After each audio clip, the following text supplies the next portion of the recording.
¿Cuál es la cosa más horrible que has hecho y que nadie sabe? Cuando tenía 13 años, en mi primer tratamiento de rehabilitación, escondí un montón de Adderall y Xanax en la instalación. Después de unos días probando las aguas para ver si mis compañeros de cuarto no iban a delatarme, empecé a ofrecerles. Supongo que no quería drogándome solo. Avancemos 3 noches después. Habíamos estado despiertos toda la noche y eran alrededor de las 4 de la madrugada. Literalmente consumimos esnifando cada una de las pastillas que había escondido. Entre los 4, fue alrededor de 150 a 200 miligramos de Adderall de acción inmediata cada uno, y probablemente 3 a 4 miligramos de Xanax cada uno. Solo trato de dar una perspectiva de lo mal que había afectado a estos otros chicos que estaban allí para recuperarse. Uno de mis compañeros de cuarto le pregunta a otro si podía usar su sudadera para ir al baño. No se nos permitía estar en el área común o en los baños sin estar completamente vestidos. Pasan unos 10 minutos y empezamos a preguntarnos por qué no ha regresado todavía, así que me levanto para ir a buscarlo. Al llegar a la esquina de la entrada de la habitación, escucho a un miembro del personal gritando: «¡Ayúdame! ¡Alguien, que me ayude!». Estaba colgado en el baño con la sudadera que le había pedido prestada a mi otro compañero. Otro miembro del personal entró rápidamente al baño para ayudar a levantarlo, mientras que el otro aflojaba y desataba la sudadera de su cuello. Estaba morado, estaba seguro de que estaba muerto. Lo pusieron en el suelo y empezaron a golpearlo en el pecho y se prepararon para hacerle reanimación cardiopulmonar, cuando el color regresó a su rostro y entonces literalmente se levantó tan rápido. Nos asustó a todos. Salió corriendo del baño y empezó a gritar: «¿Por qué no simplemente me dejaste morir?». Estaba tosiendo sangre y se estaba golpeando la cara. Llegaron los paramédicos y lo llevaron al hospital, y luego, eventualmente, a la sala de salud mental. Pienso en él a menudo. Siempre sentí que era mi culpa. Le di sustancias ilícitas, lo que a su vez lo hizo impulsivo. Tal vez se sintió culpable por romper su racha de limpieza. No lo sé realmente. Me sentí responsable de toda la situación durante más de 10 años y llevé esa culpa conmigo a todas partes. Finalmente obtuve terapia hace unos 3 años. Me tomó 2 años reunir el valor para contarle a mi terapeuta sobre esto. Espero que esté bien. Siempre me pregunto cómo es su vida ahora, si está vivo, dónde podría vivir. Es tan extraño cómo alguien puede tener un impacto tan significativo en tu vida y luego simplemente nunca volver a verlos. En mi clase de 5º grado, en una escuela mayormente blanca, tenía una compañera de origen indio. No hablaba inglés con fluidez y era muy callada, casi nunca hablaba. Se convirtió rápidamente en un blanco de acoso escolar, un acoso abominable y racista. Los chicos de mi clase le decían insultos, le decían que olía mal, se burlaban de su nombre, hacían un gran espectáculo sobre no querer sentarse junto a ella, la abucheaban cuando bajaba del autobús para ir a casa, etc. Aunque nunca participé en el acoso yo misma, nunca dije nada para defenderla. Simplemente me sentaba allí y escuchaba cómo estos pequeños chicos eran viles con ella y nunca le dije nada, nunca traté de ser su amiga o informé a los maestros. Pero no eran sutiles al respecto. No hay manera de que los maestros no supieran, sin embargo, nunca intervinieron. Me siento tan culpable. También estaba siendo acosada, acoso sexual por parte de un chico porque llegué a la pubertad muy temprano y ya tenía pechos.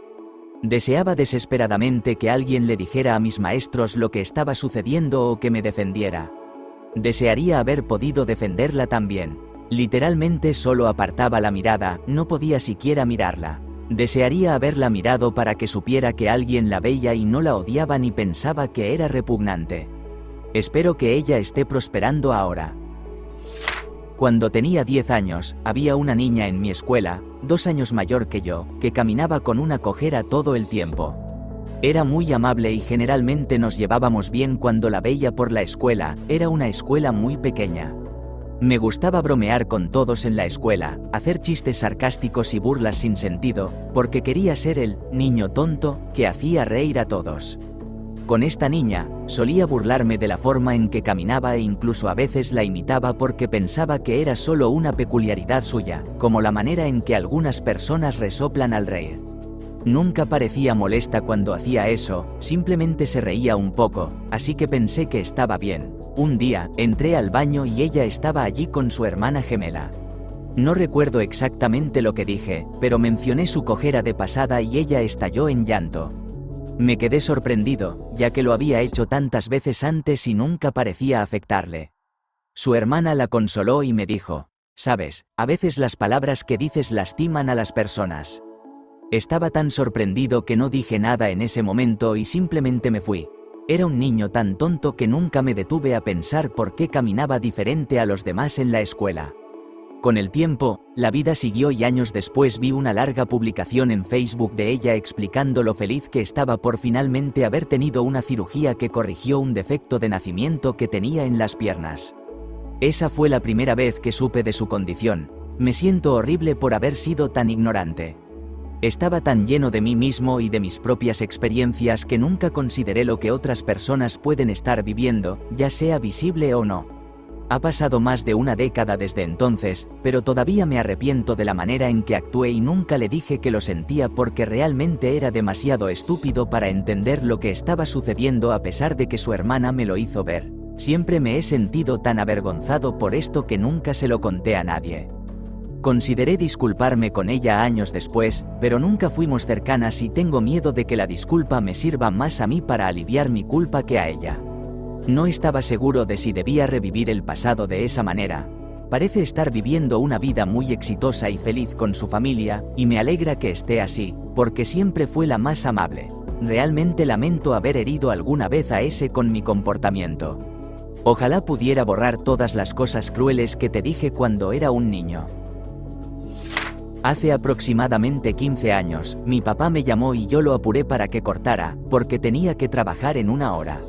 Nunca lo había escuchado tan pequeño y tan desolado, parecía que estaba llorando. Pero nuestra relación estaba distanciada y él me había tratado mal cuando era joven, así que en general no hablábamos mucho. Ese día se quitó la vida. Debería haberlo sabido, pero yo era joven, egoísta y enojada.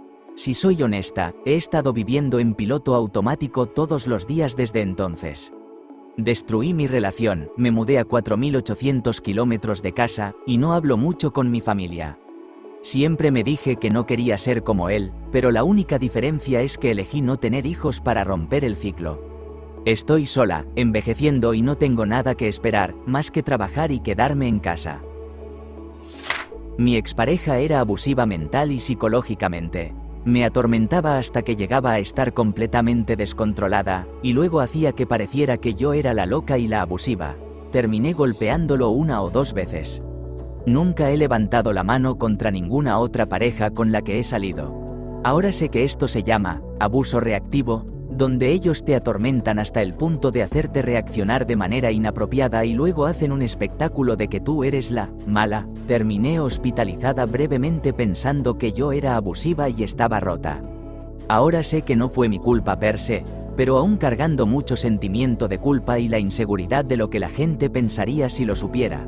Mi esposo lo sabe y no me juzga ni piensa menos de mí.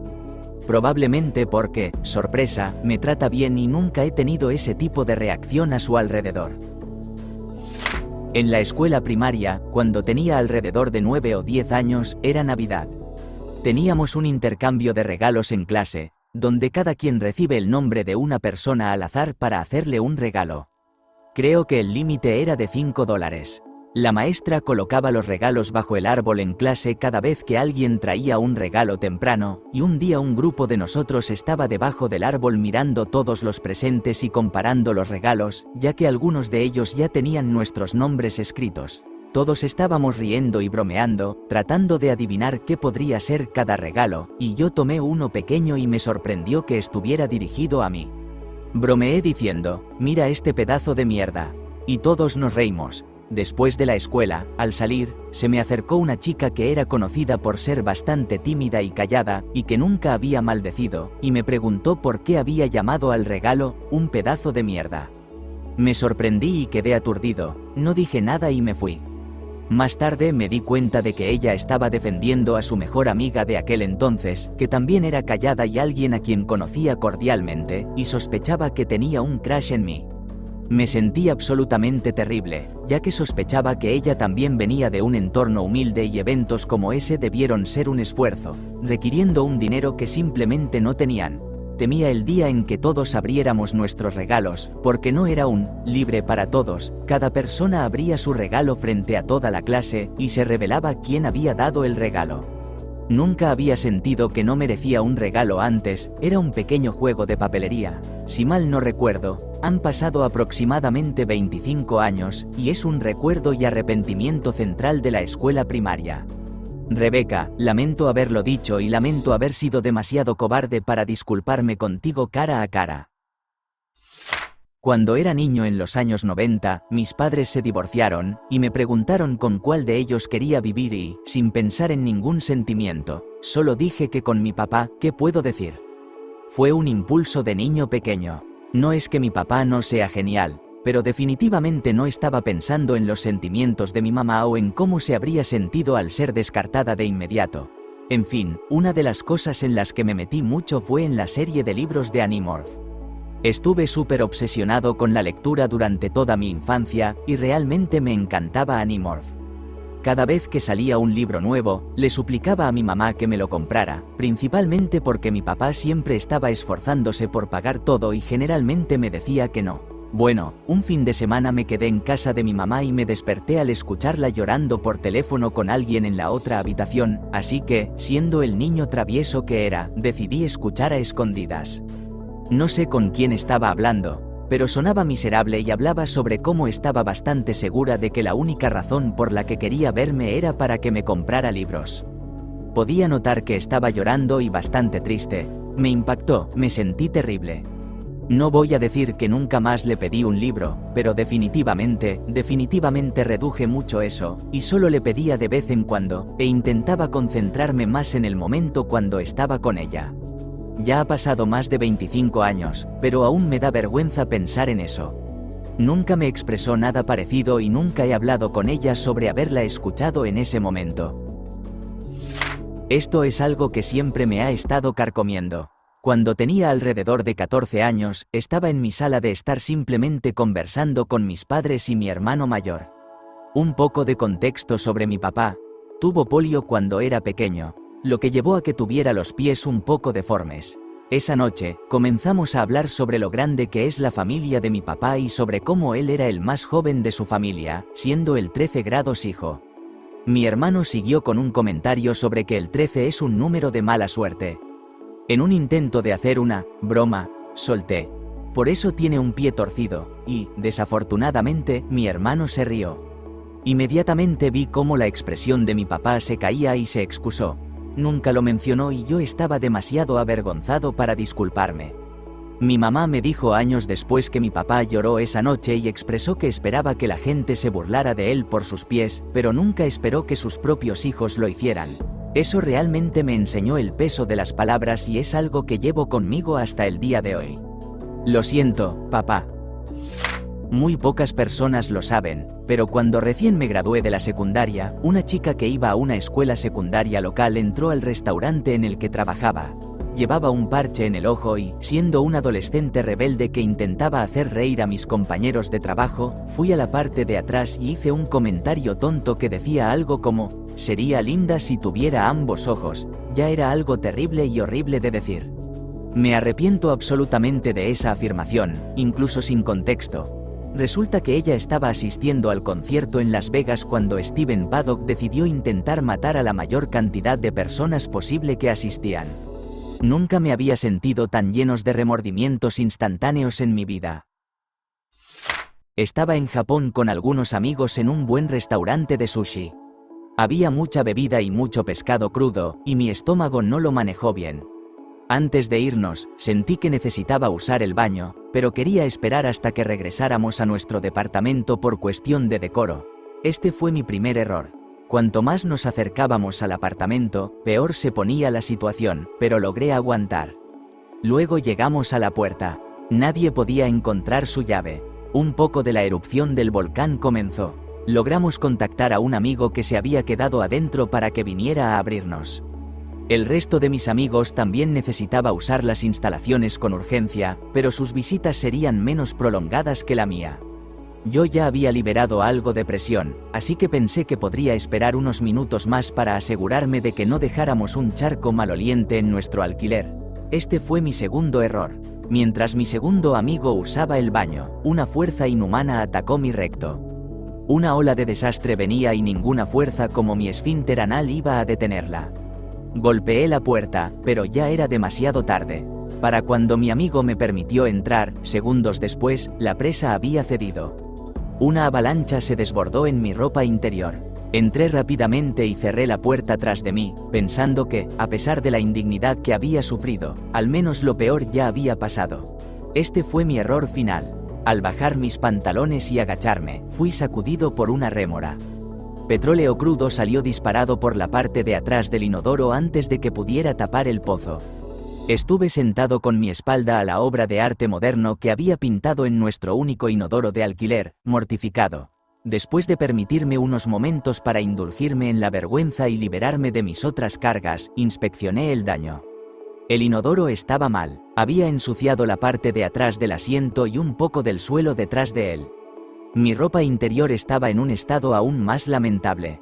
Pero, milagro de milagros, esa heroica tela había logrado contener la marea, y mis pantalones estaban, afortunadamente, limpios. Luego me puse a limpiar mi graffiti con papel higiénico, desinfectante de manos y la fuente del bidet. Me tomó un tiempo. Mis amigos comenzaron a preocuparse, especialmente porque tuve que tirar de la cadena varias veces para deshacerme de la evidencia, pero mi consideración anterior dio sus frutos ahora, ya que ninguno de ellos necesitó usar las instalaciones después de mí. Logré dejar el inodoro impecable después de un buen rato de fregado. Incluso logré enjuagar mi noble cobertura trasera con el bidet. Después de una última evaluación, salí del baño, puse una carga de mi ropa en la lavadora junto con mi ropa interior despojada, y me escabullí hacia arriba. Nadie notó mi indiscreción. Hasta el día de hoy he logrado mantener oculta mi falta. Hace más de 20 años, recién había comenzado séptimo grado. Mi profesor de ciencias, que se creía muy importante, aparentemente ya no me soportaba, y cada vez que intentaba participar en clase, él hacía este comentario sarcástico: «Oh, genial». Como si pensara que yo era el idiota más grande del mundo. En mi mente joven, pensé en devolverle el comentario en algún momento oportuno. Así que comienza la clase, yo estoy distraído, jugando con el contenido de mi carpeta, y entonces él hace un comentario que no escuché del todo. Aprovecho ese momento para lanzar un sarcástico: «Oh, genial. JA, y no escucho más que el sonido de los grillos. Miro hacia arriba, la televisión del aula está mostrando algún tipo de destrucción en la ciudad de Nueva York, mi profesor y los compañeros están mirándome atónitos, y el profesor me pide que repita lo que dije. Repito balbuceando con menos entusiasmo: «Oh, genial». Y él dice, con una expresión absolutamente sorprendida: «Acabo de decir que un avión se estrelló en el World Trade Center». Nuestra relación de profesor y estudiante nunca mejoró después de eso, y ese horrible momento ha quedado grabado en mi memoria por todos mis días, y a menudo me pregunto si alguien más recuerda que di una opinión impactante sobre los eventos de la mañana del 11 de septiembre de 2001, en la clase de ciencias de séptimo grado. La gente sabe sobre esto, pero es lo peor que he hecho y nunca podré olvidarlo. Cuando era niño, mi familia tuvo un gato que era el más dulce, fácil y la mejor mascota que cualquiera podría desear. Una vez, él hizo popó en la alfombra de mi habitación, y estaba tan enojado que le conté a mi padrastro, quien procedió a sujetar al gato de la nuca y restringirlo. Luego le metió la nariz en su propia popó mientras él maullaba de dolor y malestar. Bueno, ambos obviamente no sabíamos nada sobre gatos, porque si hubiéramos sabido, habríamos comprendido que él había hecho eso porque estaba intentando decirnos que estaba enfermo. Resulta que estaba muy enfermo, hasta el punto de que tuvo que ser sacrificado solo unos días después, y cuando le empujaron la nariz en su propia popó, mi cruel y estúpido trasero se quedó viendo todo con arrogancia, como si se mereciera una lección. Eso fue hace más de 30 años y todavía me odio tanto por ello. Como reparación, ahora ayudo a acoger y rescatar gatos, pero aún así, ese momento se siente como una deuda que nunca podré saldar completamente. Durante todo un verano, robé dinero de la caja registradora en la tienda minorista donde trabajaba en un campamento de Boy Scouts. A veces eran $20, otras veces hasta $200. La persona que conciliaba las cajas siempre pensaba que había un desbalance porque el personal no registraba las cosas correctamente, pero yo hacía cosas como registrar un sándwich de helado de $2, ellos me daban un billete de $5, en lugar de procesarlo solo pulsaba anular y les daba el cambio, luego me quedaba con los $2. Estimo que robé un par de miles de dólares a lo largo del verano. Eso fue hace más de 20 años y no he vuelto desde entonces. Nunca le he contado a nadie sobre esto, ni siquiera a mis amigos más cercanos, parejas o padres. Le dije al consejero escolar que mi amigo tenía pensamientos suicidas. Quiero decir, probablemente los tenía, siempre se desahogaba conmigo y publicaba sobre autolesionarse. Odio decir que lo hacía por atención porque yo también he intentado acabar con mi vida antes, pero siempre tuve la sospecha de que decía estas cosas para mantenerme cerca de él. Básicamente, me estaba amenazando. No era un buen amigo. Me estaba utilizando como su terapeuta personal cuando mi propia salud mental estaba en mal estado. No debía estar tratando de consolar a alguien todos los días a los 15 años. La única otra vez que realmente quería salir conmigo era para drogarse o robarme algo. Me ignoraba durante días, tanto en línea como en persona, hasta que quería quejarse o fumar después de la escuela. Hacia el final, me estaba haciendo miserable, así que le conté a la escuela. Sabía que si realmente estaba hablando en serio, tomarían las precauciones adecuadas y no tendría una mala conciencia si alguna vez actuaba según sus amenazas. Y 2, si no estaba hablando en serio, se enojaría conmigo y no querría hablarme más. La cuestión es que siempre supe que iba a ser la opción 2. Me siento mal por el hecho de que probablemente tuvo que tener muchas conversaciones incómodas con la escuela y probablemente se metió en problemas. Y me siento mal por no simplemente decirle, amigo, me estás arrastrando hacia abajo, no quiero ser más amigos. Pero en ese momento, era la forma más rápida de alejarme de él, y, efectivamente, nuestra amistad se desvaneció después de eso. Tuve un enemigo legítimo en la escuela secundaria. No te aburriré con los detalles, pero él era absolutamente mi enemigo declarado debido a algunos incidentes muy reales que realmente le merecieron la retribución que recibió a lo largo de esos 4 años. Resumiendo, cuando descubrí que su padre era un maníaco abusivo, ocasionalmente llamaba a las 3 de la mañana haciéndome pasar por el mejor amigo de este chico y exigiendo que el papá maníaco le pasara el teléfono. A veces, tomaba 3 o 4 llamadas para que dejara de contestar. Después de lo cual, él bajaba por el pasillo y le daba una golpiza a mi enemigo. No estoy orgulloso de ello. Me reía cuando llegaba a la escuela al día siguiente con un ojo morado o un chichón en la cabeza. Cosas que merecía, pero no de esa manera. Eso ocurrió hace 36 años. Hubo otros incidentes algo conocidos entre nosotros hacia finales de los años 80. Debido a eso, hace unos 15 años, fui interrogado sobre la desaparición y el asesinato presumido de su hermana. La policía sentía que, obviamente, había pasado tanto tiempo que casi no había posibilidades de que tuviera algo que ver con ello, pero mi nombre figuraba en un par de informes policiales relacionados con un miembro de la familia, y solo querían eliminar a todos los que pudieran. Me gusta pensar que he vivido mi vida desde entonces de una manera que equilibra un poco esa carga de deuda kármica. Cuando tenía 17 años, un chico se había enamorado de mí. No era el chico más atractivo, era callado y muy dulce. Tuvimos una fiesta de clase en la casa de un compañero, y yo me emborraché un poco. El chico se ofreció a acompañarme en bicicleta a casa ya que estaba a aproximadamente 1 hora de distancia y él vivía no muy lejos de mi casa. Cuando llegamos a mi casa pensé, es tan amable, y a ninguna chica le gusta, debería besarlo para que lo experimente una vez. Lo besé. No me gustaba en absoluto. Además, tenía novio. Al día siguiente, estaba tan avergonzada que lo evité, y seguí evitándolo durante el resto del año. Así que no solo le di esperanzas a este chico, le rompí el corazón y engañé a mi novio. Sigo odiando a la de 17 años por haber hecho eso. Ahora soy una persona completamente diferente, pero estoy tan avergonzada. Le dije a mi abuela que se estaba muriendo, sin saber que ella no lo sabía. Yo sabía que tenía cáncer y mi madre me dijo que los doctores le habían dado un año más o menos, pero no más de eso. Estuve hablando con ella por teléfono poco después de enterarme de que estaba enferma, y en un intento por elevar su ánimo, le dije que no creía en lo que decían los doctores y que sabía que pronto se sentiría mejor. Hubo una larga pausa y luego un suave «¿Qué?». Del otro lado, nadie le había contado. Supongo que la familia estaba tratando de protegerla o algo así, pero aparentemente decidieron no decírselo. Ella sabía que tenía cáncer, pero la mantenían en la oscuridad sobre cuán grave era la situación. Creo que esa era su estrategia para mantenerla fuerte. Y yo lo arruiné. Falleció unos meses después. Seguí esperando el inevitable sacrificio cuando la abuela preguntara por qué nadie le había dicho, pero nunca llegó. No sé si se lo guardó para sí misma o si el resto de la familia decidió no reprenderme, pero no pasó nada.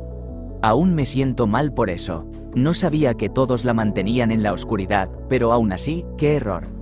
Y todavía tengo la inquietud de no saber si alguien más sabe lo que hice. Cuando estaba saliendo con otras personas, chateé con una chica durante un par de semanas.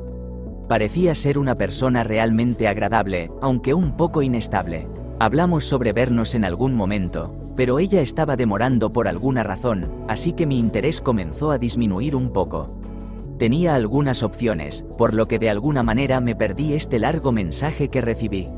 Decía muchas cosas, pero en resumen, algo como esto: me gustas mucho y quiero que nos veamos, pero mi salud mental no está en su mejor momento debido a mi ex.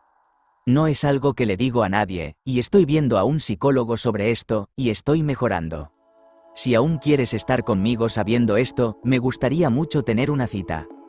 Cuando me lo envió, debí haber abierto su mensaje, darme cuenta de que era realmente largo, cerrarlo pensando que más tarde respondería y, de alguna manera, simplemente olvidé leerlo. Una semana después, me pregunté por qué había estado tan callada y pensé en contactarla. Entonces vi y leí su mensaje. Sin saberlo, la dejé en visto justo después de que me contó algo que probablemente nunca le había dicho a alguien como yo antes. Me sentí como el idiota que fui durante mucho tiempo.